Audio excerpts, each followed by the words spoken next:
جب خدا انسان کے نصیب میں کوئی چیز لکھ دیتا ہے تو وہ اس کو ضرور ملتی ہے، لیکن وہ چیز انسان کے پسندیدہ وقت پر ملے یہ بات ضروری نہیں۔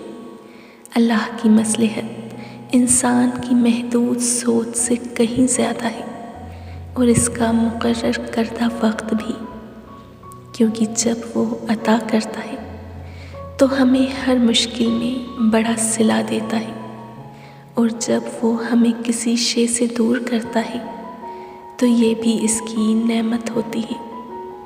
اصل بات بس انسان کی ایمان اور توکل کی ہے۔ صبر رکھیے، وہ ہر تکلیف اور ناانصافی میں آپ کے ساتھ ہے، اور جس کے ساتھ اللہ ہو اسے کسی اور کے ساتھ کی ضرورت نہیں رہتی۔